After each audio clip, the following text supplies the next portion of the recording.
My experience with DRS pretty much started out when I was a sophomore in high school, and they came to me asking about a work study program. And I was completely okay with that and ready to get started. But I did tell them that I really wanted to focus on getting a job that would help me with college readiness and keep with my classes. And they just really didn't know kind of how to respond to that. They told me that they could get me a job as a janitorial assistant. Um, and that's okay, but I was a little taken aback. Given my walker situation, I immediately thought that that would be kind of inaccessible for me.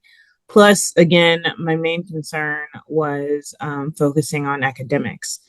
So that was one of the main things that really turned me off to the idea of DRS. Plus, I think in the IEP meeting that we were at, they saw my mother and I kind of talking things out and talking about future plans. And I remember one person from, I'm sorry, my phone's going off. I remember one person from DRS telling me that my mother would not be there for me. So I would have to kind of figure things out for myself. And that just automatically made me upset because, again, my mother is the person that taught me advocacy. And I wanted her in on everything we discussed, and I wanted it to be inclusive. So that was really another thing that just turned me off to the idea. And I just said to her that I really didn't want to focus on DRS and I really wanted to focus on my academics. Um, it's probably short, but I mean, it's pretty definitive in my trajectory because I really focused on academics and I really kind of honed in on getting to college. And I ended up at Rose State and I then ended up at UCO.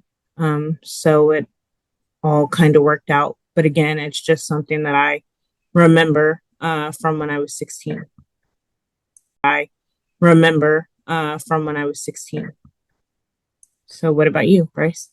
So my situation actually started out relatively good.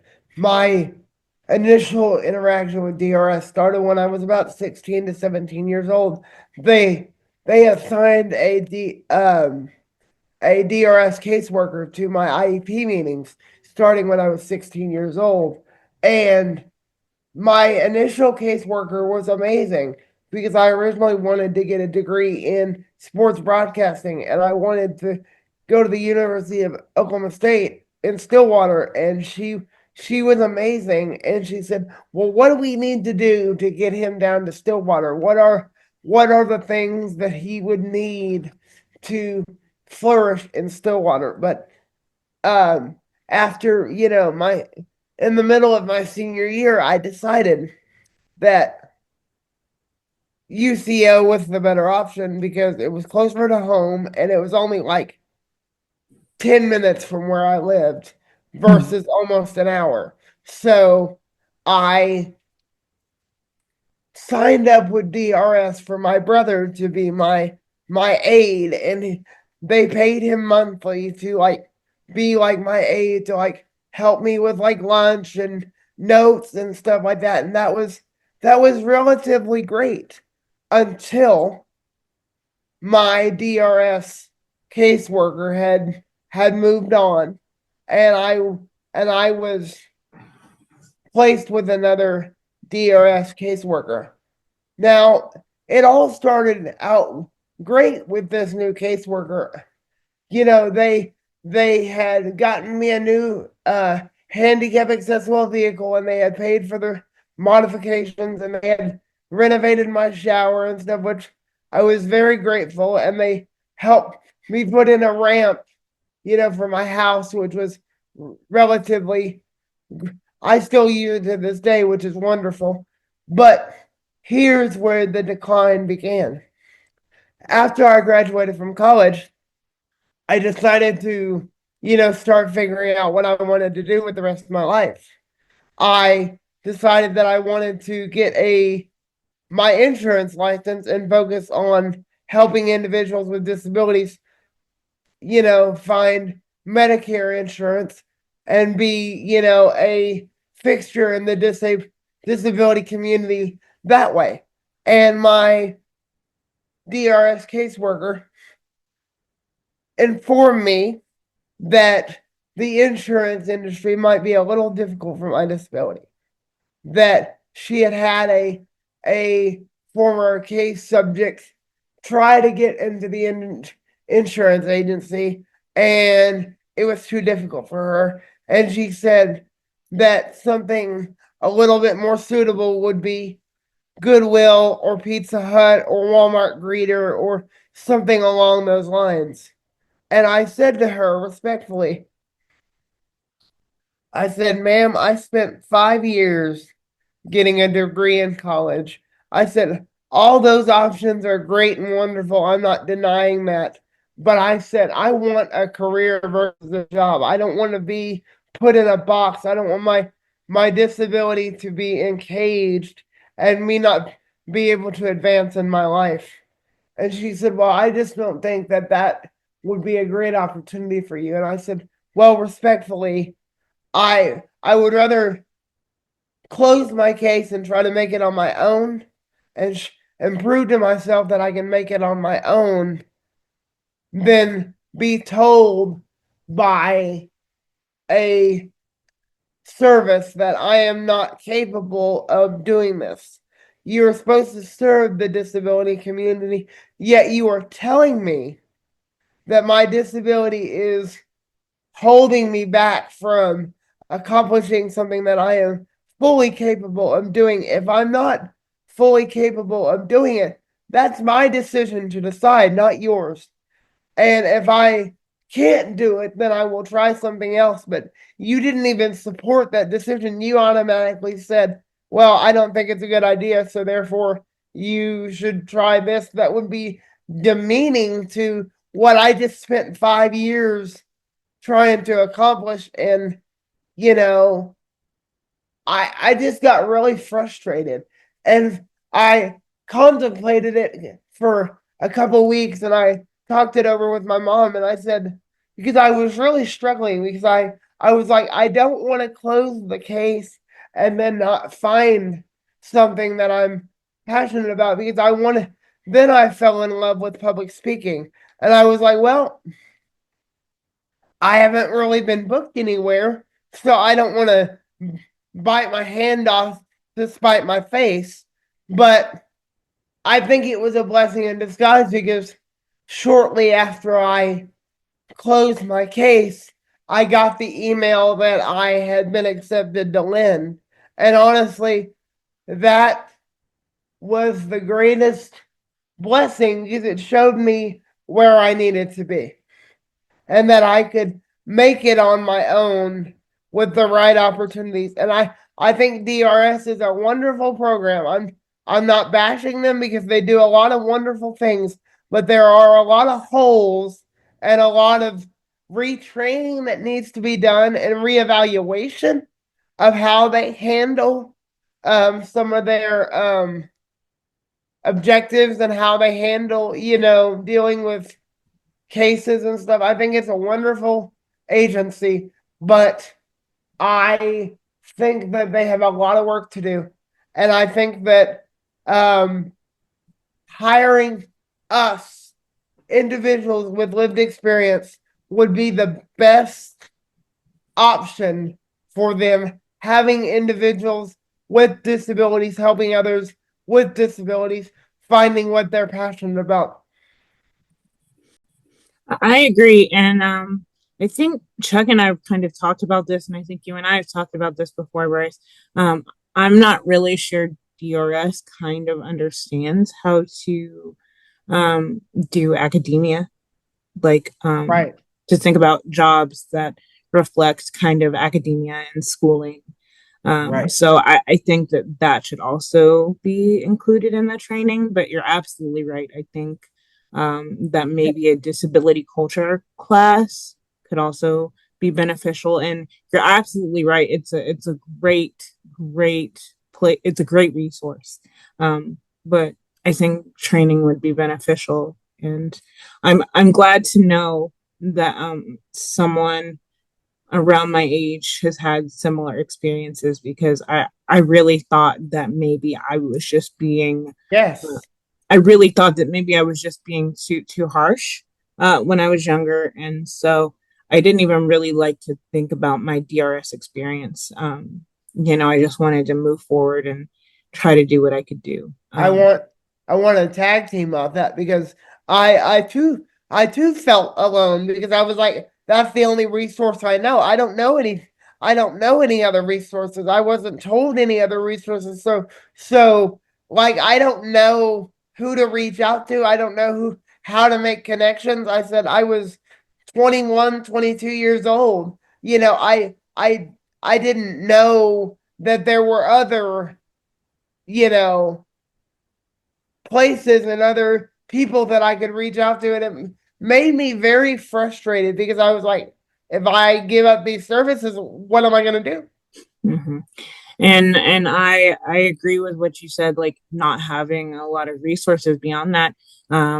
I met with DRS my sophomore year. That next year was when I met my current boss, Jen Randall, with the Youth Leadership Forum, and that is kind of what changed my trajectory because like you, I wanted to be like an entertainment journalist instead of like sports broadcasting, but Right, it was totally different from what I ended up doing.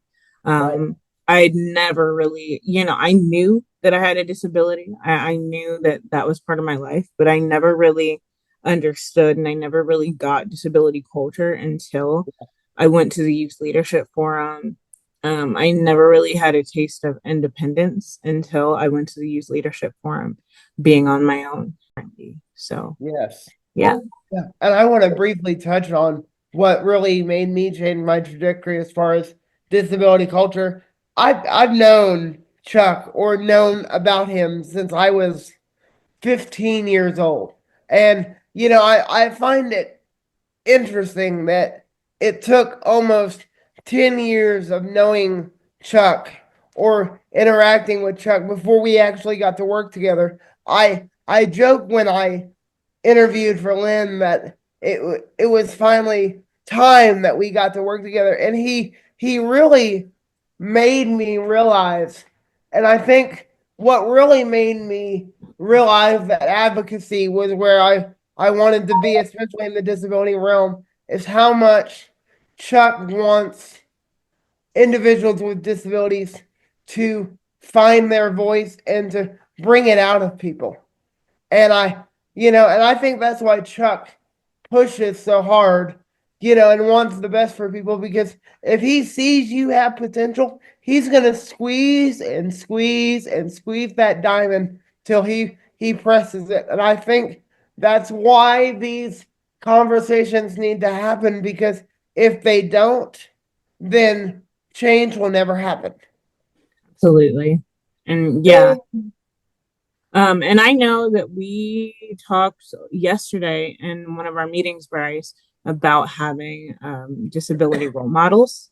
Yes. So I think Chuck is a very good Yeah. disability role model, and he's helping us in this next generation to really hone in on our skills and just kind of express our own views on the disability Thank you. community. Thank you. Um, why don't we go on?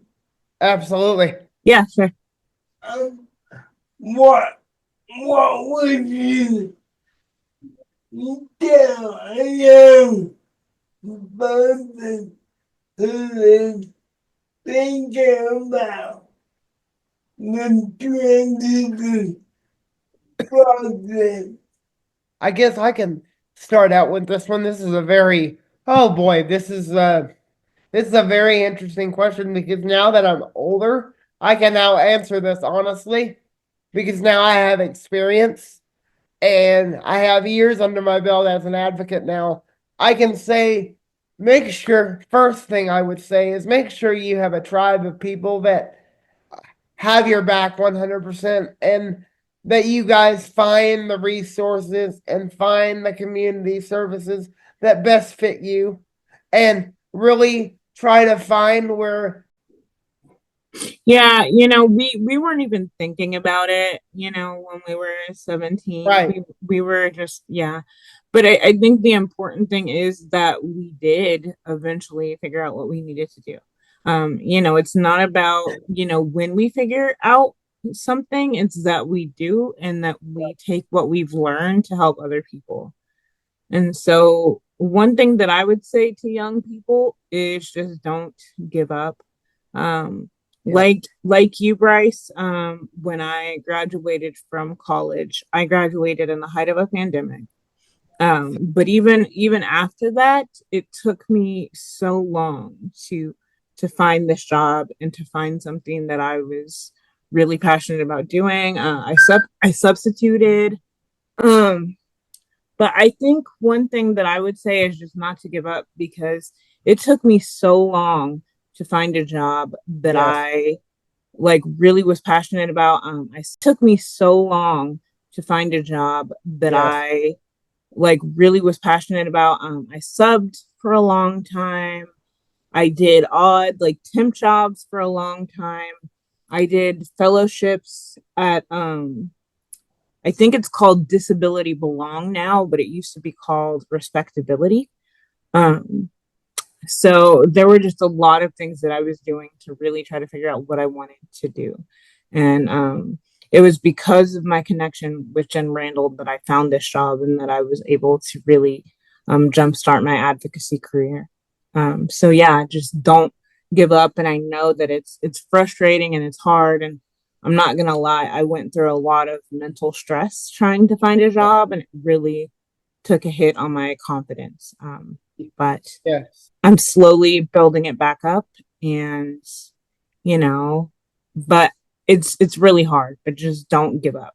It is. To tag team what you just said, I spent years after I graduated also in the height of the pandemic, and my my public speaking career had kind of taken off a little bit before COVID. And I'm like, oh yeah, great. I'm 21, 22 years old, gonna, make it just fine as a public speaker. I'm great. This is gonna go well. And I then boom, COVID hit, and I'm like, oh, well, now we're shut down for almost 2 years and nothing, nothing.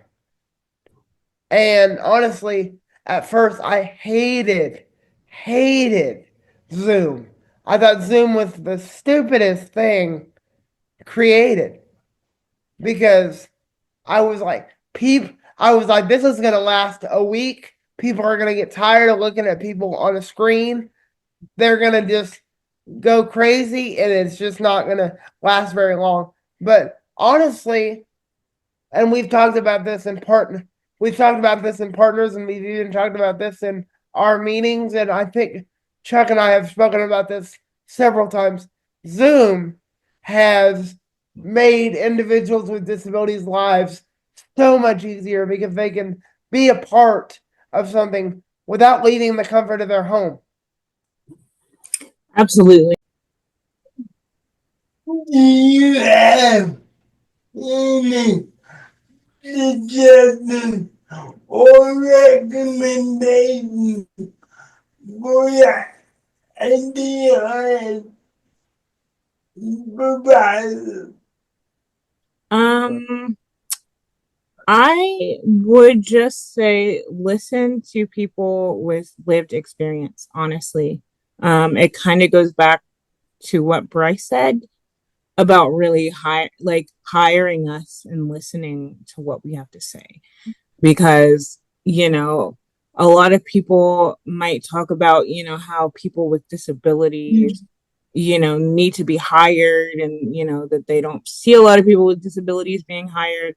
I think if more advocates were used in resources like DRS or similar resources, I think we could help to bridge the gap because there are some lived experiences that we can relate to.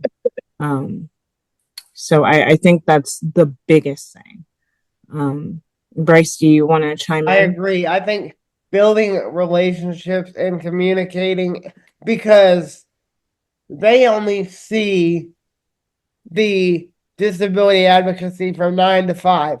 We live it every single day. Our lives are not going to change. They get to clock out at 5 o'clock and say, "Oh, I get to, live, go back to live my normal life, and I have no ability issues whatsoever." But, even something as simple as a snowstorm, for example, today could drastically affect Morgan or I's or even Chuck's day to day. Like literally, that could cancel the entire day. Just a simple snowstorm could cancel the entire day. And I don't think people understand the implications of that. That something so simple could be catastrophic to somebody that lives with a disability. Thank you for talking today. I hope the people take away from me. But thank you. You're Thank you for absolutely having us. welcome, brother. Yes, truly.